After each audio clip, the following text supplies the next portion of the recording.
Retirement inching closer to becoming a thing of the past for a lot of Americans. In fact, a recent poll finds nearly 1 in 4 people don't expect to ever leave the workforce. This as the number of people working multiple jobs also spiking. So why are so many people financially unfit to call it quits?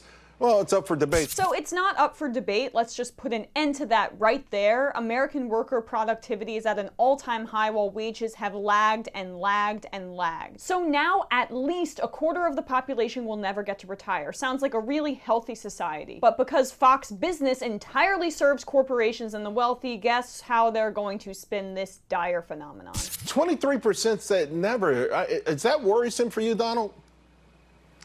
It doesn't worry me personally. I guess I'm one of those people who plans never to retire.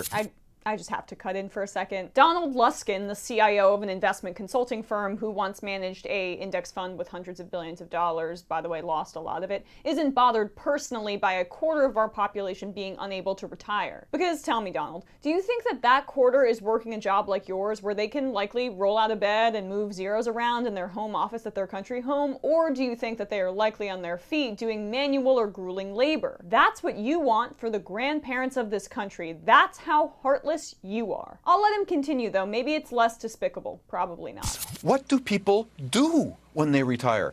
How do you spend a day? I mean, is bowling that interesting? Is fishing that interesting? I mean, I happen to love my work. Why do I want to stop it? It's not like it hurts. Why would I stop it? This is great. What a great country where we have the opportunity to keep working. What a miracle where our lives are long enough and we're healthy enough and mentally alert enough so that we don't have to retire like generations before us. This is a great blessing. It's not like it hurts. That's what he said. Why would I stop it? This is great! Well, let's pull up Bureau of Labor statistics, Donald. When measuring the amount of physical strength needed for jobs, the U.S. Department of Labor found this. Among all civilian jobs in 2016, 13.3% were classified as sedentary, and another 13.7% had a required strength level of heavy work. Just under half of jobs, 45%, had a required strength level of medium work, and nearly a quarter required light work. Heavy work and medium work combined for over half the population.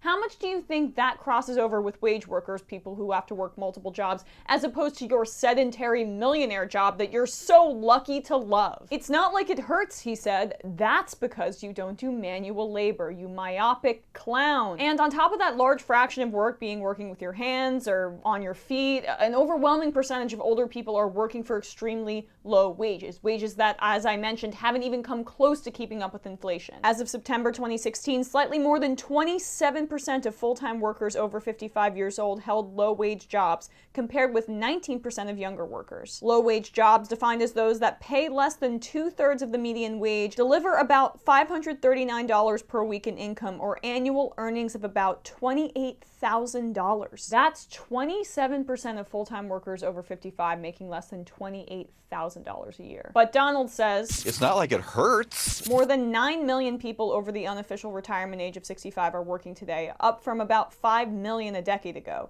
That means about 20% of Americans over 65 are still in the workforce. No. We will not accept this as normal. We will not accept this Orwellian notion that freedom actually means shackles. We will not accept the reframing of this deep injustice as not only normal, but as ideal. It's deeply cruel propaganda from people who fetishize unfettered capitalism because it's so easy to do so as the prime beneficiaries of it. Those who actually feel its effects must hold on to the truth, and the truth is that this is not what America should be.